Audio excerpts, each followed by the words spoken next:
আসসালামু আলাইকুম। আজ আমি আপনাদেরকে একটি অনেক গুরুত্বপূর্ণ বিষয় সম্পর্কে আলোচনা করব। আর এটা আমাদের জীবনের অনেক গুরুত্বপূর্ণ বিষয়। আর এই বিষয়টার সমাধান করার যথেষ্ট আমি চেষ্টা করব আজকের এই আলোচনার মাধ্যমে। সুতরাং আপনারা এই ভিডিওটা সম্পূর্ণ দেখবেন, আপনাদের কাছে আমার সেই অনুরোধ রইল।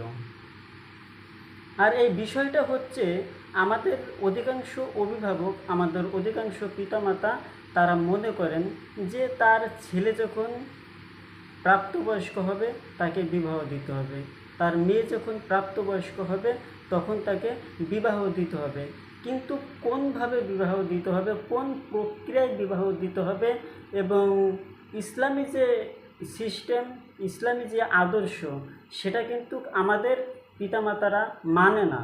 প্রায় 80% পিতামাতাই ইসলামী আদর্শ কিন্তু সঠিকভাবে মানে না। শুধু সাধারণ মানুষের ক্ষেত্রে বললে ভুল হবে, এমন অসংখ্য আলেম রয়েছে, তারাও কিন্তু এই সিস্টেমটা সঠিকভাবে মানে না। তার আমি সঠিক প্রমাণ দেব আজকের এই আলোচনা থেকে। যেমন আমাদের পিতামাতারা বলেন তার ছেলেকে যে বিবাহের আগে তাকে অনেক ঘরবাড়ি করতে হবে, অনেক টাকা পয়সা কামাই করতে হবে, ঘরে অনেক আসবাবপত্র তৈরি করতে হবে। আসলে আমি মনে করি এটা ভুল ধারণা। তার কারণ আমি অনেকবার, অসংখ্যবার আমি এটা নিয়ে গবেষণা করেছি।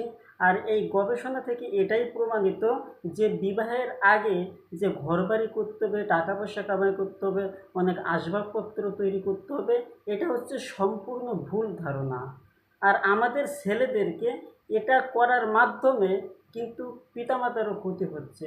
তারা কিন্তু একটা আদর্শ বউ পাওয়া থেকেও কিন্তু অনেক পিছিয়ে যাচ্ছে।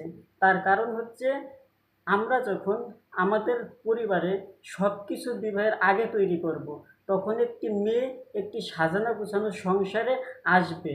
আর একটি সাজানো গোছানো সংসারে যখন একটি মেয়ে আসবে, সেই মেয়েটা হয়ে যাবে অলস প্রকৃতির। সেই মেয়েটা সাংসারিক কাজকর্ম ঠিকমতো করবে না। তার কারণ আপনারা সকলেই জানেন যে বর্তমান যুগ হচ্ছে টিকটকের যুগ, বর্তমান যুগ হচ্ছে রিলস ভিডিও, বিভিন্ন কন্টেইনার, এইসব নাচ গান, এইসব ফালতু কাজের যুগ। আর বর্তমান অধিকাংশ মেয়েরা কিন্তু এটাই বেশি পছন্দ করেন। আর একটি মেয়ে যখন বিবাহ হবে, আর তার বিবাহের পরে যদি তার স্বামীর সংসারে তার যদি কোনো কাজ না থাকে, সে যদি কোনো কাজ না পায়, তাহলে তো সে টিকটক এইসব ছাড়া তার কোনো উপায় নাই। তার কাজ নাই, সে বাসায় বসে বসে টিকটক ভিডিও করবে। অর্থাৎ এতে কিন্তু তার স্বামীর ক্ষতি, তার নিজের ক্ষতি, তার সংসারের ক্ষতি, তার সমাজের ক্ষতি। যেমন যে মেয়েটা টিকটকার, যে মেয়েটা রিলস ভিডিও করে, যে মেয়েটা কন্টেন্ট তৈরি করে, সে সাধারণ মানুষের কাছে যেমনই হোক না কেন, সে কিন্তু ইসলামের দৃষ্টিতে অবশ্যই খারাপ। সে কিন্তু একজন আদর্শ বউ কখনোই হতে পারে না, সে কখনো একজন আদর্শ বোন হতে পারে না, সে কখনো একজন আদর্শ স্ত্রী হতে পারে না, সে কখনো একজন আদর্শ মা হতে পারে না। যারা এইসব ভিডিও, নাচ গান, ফালতু কাজ করে, তার কখনো একজন আদর্শ নারী হতে পারে না। তাই আমি অবশ্যই আপনাদেরকে এটাই অনুরোধ করব, আপনারা যদি একজন ভালো স্ত্রী পেতে চান, একজন ভালো মা পেতে চান, তাহলে যে সমস্ত মেয়েরা টিকটক ভিডিও, এইসব নাচ গান ফালতু সময় করে, তাদের থেকে বিরত থাকুন, তাদেরকে বিবাহ করা থেকে বিরত থাকুন। শুধু তাই নয়, তারা যেন এই সব কাজ না করতে পারে এমন সিস্টেম তৈরি করুন।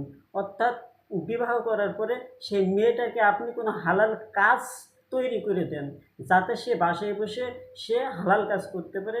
তাকে একটি সেলাই মেশিন করে দেন, হাঁস মুরগি পালন করুক, সে আপনার প্যাকেজিংয়ের কাজ করুক। এভাবে সে কিন্তু বাসায় বসে অনেক প্রকারের কাজ করতে পারে। তাকে আপনি এরকম তাকে কাজের মাধ্যম তৈরি করে দেন, যাতে সে কাজের মাঝে থাকে। সে কাজের মাঝে থেকে কাজ কী, কাজের গুরুত্ব কী, সংসার কী, স্বামী কী, পরিবার কী, তখন সে এটা বুঝতে পারবে।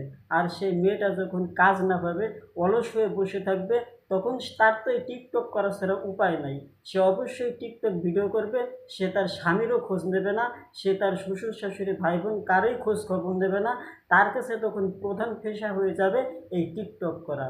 তাই আপনার মেয়েকে, আপনার পুত্রবধূকে, আপনার স্ত্রীকে অবশ্যই কাজ তৈরি করুন, তাদেরকে কাজ দেন, এই অলসভাবে বসিয়ে রাখবেন না। আমি অবশ্যই এটা শ্রদ্ধার সঙ্গে বলবো যে কাজী নজরুল ইসলাম বলেছেন যে পৃথিবীতে যত কিছু মঙ্গল করেছে তার অর্ধেক করিয়াছে নারী, অর্ধেক তার পুরুষ। অর্থাৎ নারী পুরুষ যদি সমানভাবে করে থাকে, তিনি যে দৃষ্টিতে বলছেন তার দৃষ্টিতে তিনি সঠিক বলেছেন, কিন্তু বাস্তবে আমরা সেটা পরিণত করতে পারছি না। অর্থাৎ এটা আমাদেরই ব্যর্থতা, আমরা সেটা সঠিকভাবে কাজে লাগাতে পারছি না। তার যে কথাটা আমরা সঠিকভাবে বুঝতে পারছি না, তার যে কথাটা আমরা সঠিকভাবে পালন করতে পারছি না। আশা করি আমরা যদি ইসলামী দৃষ্টিভঙ্গি, ইসলামী আদর্শ মেনে চলি, তাহলে অবশ্যই আমরা একটি সুন্দর পরিবার গড়তে পারবো। আমরা আমাদের মেয়েদেরকে এই টিকটক ভিডিও থেকে বিরত রাখার চেষ্টা করব, তাদেরকে হালাল কাজের মাধ্যমে তাদেরকে ভালো কাজে উৎসাহ দেব, তাদেরকে আমরা আদর্শ, নৈতিক, পর্দাশীল, দিনদার গড়ার চেষ্টা করব।